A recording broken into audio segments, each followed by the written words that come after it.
Now I'm going to share with you a very sad concept. Do you know why? I have found out that unfortunately success is not for everyone. Do you know why? Because to be an entrepreneur is not a simple thing.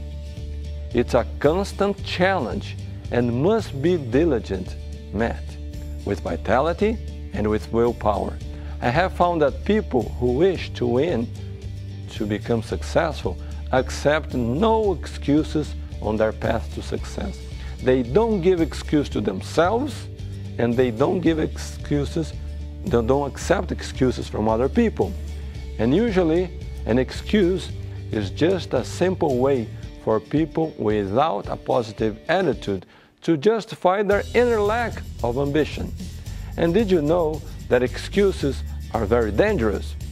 And why is it that excuses are very dangerous? Because they destroy your dreams. Excuses can kill your excitement, kill your hopes for better days to come. In my studies, I have discovered that there are 7 mortal excuses that get in the way of an entrepreneur's success. Today, we will analyze the first of them.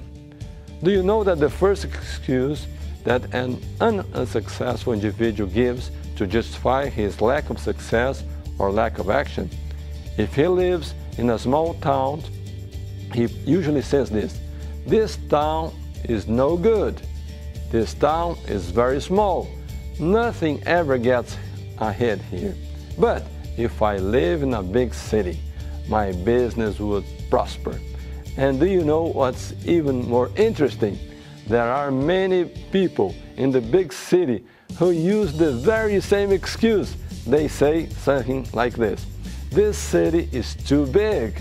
Competition here is too high.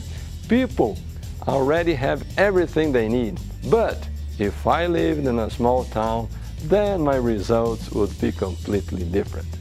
So this is the first excuse of an individual that is not willing really to pay the price of success.